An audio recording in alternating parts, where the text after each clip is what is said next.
Hello friends, আজকে ব্রেকফাস্টের recipe হচ্ছে আপ্পে। এটা অ্যাকচুয়ালি একটা সাউথ ইন্ডিয়ান ডিশ। তো এটার জন্য লাগছে হচ্ছে 1 কাপ সুজি, তার সাথে 1 কাপ দই, আর আমি কিছু ভেজিস গ্রেট করে রেখেছি, যেরকম গাজর, বিনস আর একটু কাঁচা লঙ্কা কুচিয়ে রেখেছিলাম। তো আগে একটা পাত্রে আমি 1 কাপ সুজি নিয়ে নিয়েছি, 1 কাপ দই নিয়ে নিয়েছি, এটাকে মিক্স করে যতটুকু যা জল লাগবে সেই পরিমাণ মতন আমি জল দেব। দিয়ে ব্যাটারটাকে একটু পাতলা করব, মানে ঘাটটা ছিল, ব্যাটারটাকে একটু পাতলা করব। তারপর এই সব ভেজিসগুলি আমি দিয়ে দেব পরপর। এই বিনস দিলাম, তারপরে আমি দেব হচ্ছে গাজর, গ্রেট করা গাজর।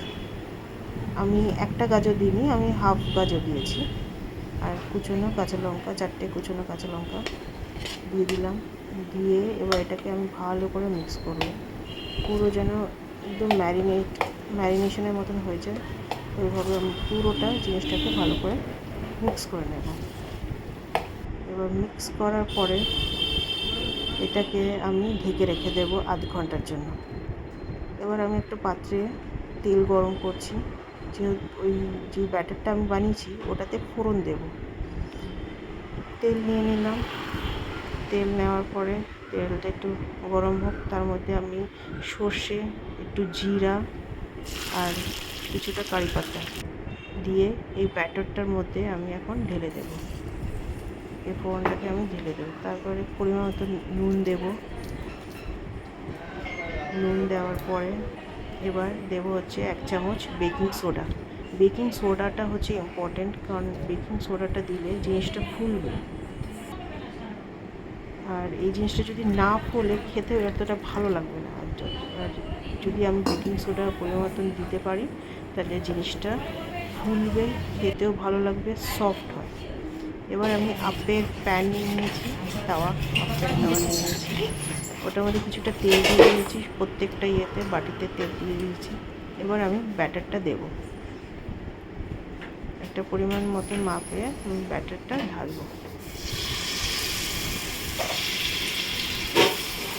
দেখুন ঢালছি আমি প্রত্যেকটা হিসেবে বাটিতে একটু একটু করে ব্যাটারটা আমি ঢালছি। আবার বেশি অতিরিক্ত ঢালবেন না, যাতে কি উপচে পড়ে যায়, সেরকম ঢালবেন না। যতটুকু দরকার অতটুকুই দেবেন ব্যাটারটা দেওয়া হয়ে গেলে তারপরে আঁচটা একটু মিডিয়াম আঁচে রাখবেন, ফুল দেবেন না, ফুল দিলে জিনিসটা পুড়ে যাবে। মিডিয়াম আঁচে দিয়ে জিনিসটাকে ঢেকে রাখবেন। এবার আমি ঢাকনা তুললাম, 5 মিনিট বাদে ঢাকনা তুলে দেখলাম যে নিচ থেকে হয়ে গেছে, নিচ থেকে জিনিসটা রেডি হয়ে গেছে। এবার এটাকে পাল্টে দেব, প্রত্যেকটাকে একটা একটা করে করে পাল্টে দেব। পাল্টে দিলে কি হবে, অপোজিট সাইডটাও ঠিক যেরকম নিচেরটা হয়েছে উপর সাইডটাও ওরকমই রেডি হয়ে যাবে। এবার এটাকে আমি ঢেকে দিলাম আরও 5 মিনিটের জন্য, একটু আঁচটা বাড়ালাম যাতে কি ভেতরে কাঁচা ভাবটা যাতে না রাখে। এবার দেখুন এটা হয়ে গেছে। দেখুন বন্ধুরা, এটা কি সুন্দরভাবে জিনিসটা তৈরি হয়ে গেল, আর বেশ ফোলা ফোলা।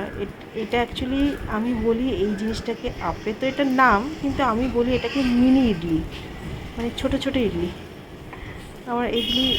আমার এই জিনিসটা খেতে ভীষণ ভালো লাগে।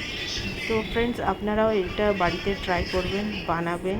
খুব ইজি সিম্পল একটা ডিশ, আর ভীষণ হেলদি ডিশ।